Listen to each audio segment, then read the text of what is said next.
lá. Que bom, vamos falar mais, que é pra não assistir isso aí, não. Vamos lá. Tuti, regras do segundo bloco, passa aí pro pessoal entender. Segundo bloco, a perguntas do chat. Serão feitas 4 perguntas do chat para cada pergunta. 5 minutos para a resposta do debatedor, 3 minutos para comentários.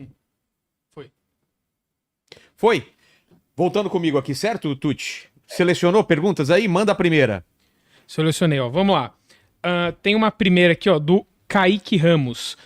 Nerdolas, eu compactuo com suas ideias e gostaria que vocês explicassem a diferença entre a cultura woke e políticas de inclusão, pois eu sou totalmente a favor de inclusão, mas detesto a forma como isso está sendo inserido nas produções atualmente. Vamos lá. Posso dar Muito boa. Posso então usar o exemplo do Sam Wilson? Sam Wilson, o primeiro personagem afro-americano, o primeiro herói, com a estrutura de herói, vestimenta, habilidade extraordinária. Luz própria. Luz própria. Esse é um cara que eu gosto. Filme desse cara. Sabe? A lacração, a tal... o wokeísmo. Pegar esse cara e transformar ele no Capitão América. O Sam Wilson se afastou do Steve Rogers justamente porque ele era uma sombra, ele era um sidekick. E ele não queria ser visto como isso. E ele não queria cotas. Não queria cota, nem quis entrar nos Vingadores, porque foi obrigado pelo governo, isso nos anos 70, final dos anos 70. Ele foi obrigado pelo governo americano a ser um dos Vingadores.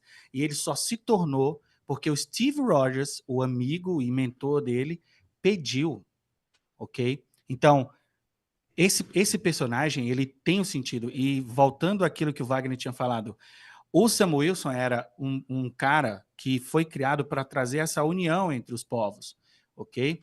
O Sam Wilson foi criado na década de 60, onde você tinha ali a explosão de movimentos violentos sobre a questão dos direitos civis, que foram muito importantes, inclusive de maneira geral, não a violência, mas toda a discussão foi importante para a gente avançar naquela besteira, aquela idiotice louca que houve nos Estados Unidos naquela época. Então esse personagem é um personagem super importante, é um personagem que tem luz própria. O filme do Capitão América, esse, Admirável Mundo Novo, se fosse do Sam Wilson, porque no caso ele só tem as roupas, a cor do Capitão América, o escudo, mas ele isso diminuiu, se comporta como o Sam Wilson. Isso não é legal, isso não é representatividade. E eu vou mais fundo, cara. Por mais que eu até concorde ou entenda as pessoas que precisam se ver nos personagens, eu não preciso. Por mais que eu goste do Sam Wilson, eu gosto muito mais da maneira com que ele lida com essa situação, essas discussões que são super importantes. O Sam Wilson tinha uma namorada que chamou ele de Capitão do Mato, que é um termo pejorativo para todos nós, negros de direita. Inclusive, na chamada para esse podcast, teve um cara que chamou a gente de Capitão do Mato. Entendeu? Então, Todo assim, dia. isso é recorrente lá no Heróis e Mais. Então respondendo a pergunta mais diretamente, o personagem, ele pode ter esse significado identitário, vamos dizer assim, mas que isso não seja o core desse personagem. Pode ser uma discussão, pode levantar uma bandeira para que haja uma discussão e uma união. Eu sempre penso nisso, ok? Então, para mim, é esse ponto. Perfeito. Quer adicionar alguma coisa, Wagner? Eu acho que um outro exemplo interessante, que é paralelo que a gente pode traçar, é justamente voltando para a questão das princesas da Disney, você tem Moana, que é um caso de sucesso absoluto, que foi totalmente abraçada, que praticamente não sofre resistência, que as pessoas amam, que as pessoas adoram, e ela é um exemplo de representatividade. É uma princesa original, não teve nenhum tipo de problema e foi um sucesso de público, de crítica e de tudo mais. Em contrapartida, você tem a Ariel, é uma princesa baseada numa lenda dinamarquesa, que eles decidem mudar para colocar essa representatividade mais forçada. Inclusive, já vi segmentos entre a galera woke, enfim, os identitários progressistas, reclamando disso. E eu acho que é uma reclamação que faz sentido nesse caso. É muito mais interessante para o aspecto da representatividade você pegar uma lenda africana, de fato, para transformar em um conto da Disney, para glorificar, para mostrar esses personagens, do que você pegar uma lenda dinamarquesa e transformar a protagonista dinamarquesa numa negra.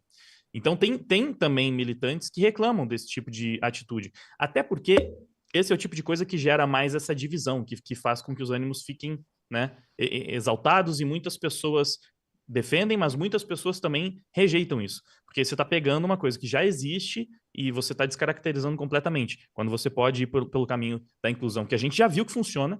Não dá mais para usar aquele argumento de, não, mas é porque a Ariel é muito grande, então nunca vai dar para fazer um personagem original que vai alcançar tantas pessoas quanto a Ariel. Dá, a gente viu. A Moana alcançou mais pessoas do que essa Ariel identitária. E esses exemplos, assim, são infinitos. A gente volta no tempo pré-woke. Não é como se você já não tivesse uma diversidade natural. Cara, o ator mais bem pago de Hollywood era o Will Smith, o maior comediante da época era o Ed Murphy, a maior apresentadora de televisão do mundo era Oprah Winfrey, o rei do pop era o Michael Jackson, as principais sitcoms que a gente tinha, que era Eu, Patroa das Crianças, era Kenan e Kel, era Todo Mundo Odeia o Chris, era As Visões de Raven. Sabe, você tinha muita diversidade natural, não tinha ninguém reclamando. E aí O Richard Pryor foi um dos atores mais bem pagos, desculpa. mais bem Achei que era pagos eu. de Superman. Richard Falou Pryor. Richard. Sempre fica a questão, por que todo mundo era tranquilo em relação àquilo e de repente passou a ser um problema? Será que é realmente só preconceito? A sociedade hoje é mais preconceituosa e discriminatória do que há 10 anos atrás? Porque hoje as pessoas estão resistindo mais a isso. Então, será que não tem a ver com o que as pessoas, uma massa de pessoas está entendendo como forçação de barra, como empurrar a goela abaixo uma agenda desnecessária, desvirtuando personagens que são amados pelo público? Sabe, eu acredito que o caminho era o que a gente já estava seguindo. Você já tinha vários atores. Depois do Will Smith chegou o Chris...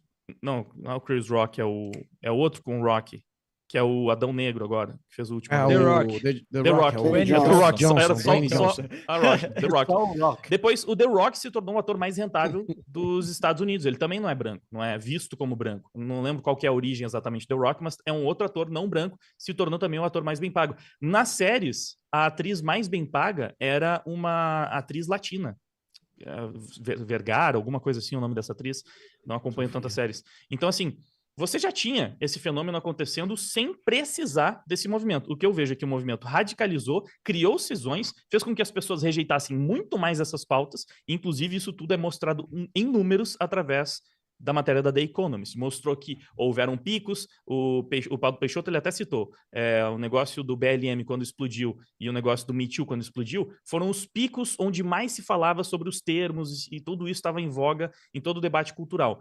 De lá para cá, começou a enfraquecer, começou a esfriar, as pessoas começaram a rejeitar cada vez mais, e isso a gente está vendo refletido também na política, através do que eu já citei, a eleição de Donald Trump, que é batendo recordes de eleitores mulheres e negros e latinos. Então, nem esses públicos que teoricamente seriam os abraçados pela cultura woke se sentiram assim.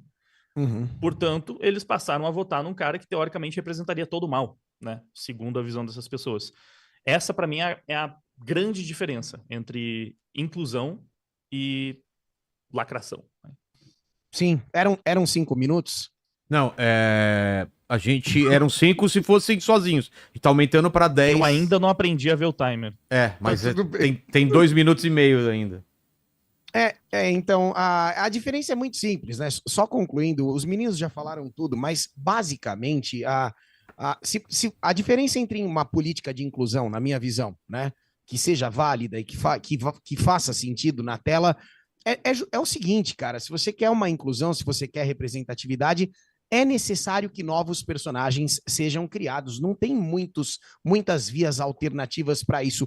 Eu não estou depondo contra um what if, né, o que aconteceria se o Superman isso e tal. Agora, é óbvio que todo mundo que gosta de alguma coisa acaba sendo conservador com aquela coisa, e as pessoas tendem a defender realmente o produto de acordo com a fase na qual, no caso de super-herói, né, de quadrinho americano, é bem difícil de aplicar isso, porque eu sei que em cada período eles vêm aí, muitos desde os anos 40, em cada período eles foram apresentados, às vezes modificando um pouquinho aqui e acolá, mas existe uma fase de ouro, existe uma fase de referência.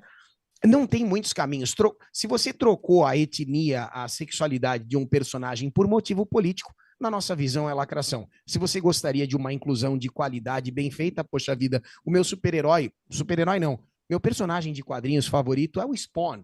Ele foi criado na década de 90 e é um homem negro e é simplesmente um personagem fantástico. Quer dizer, antes de toda essa conversa, antes de toda essa coisa, já havia ali representatividade, entre aspas, de muita qualidade, né? Então, basicamente é isso. Eu já concluí, eu estava preparado para ser ligeiro.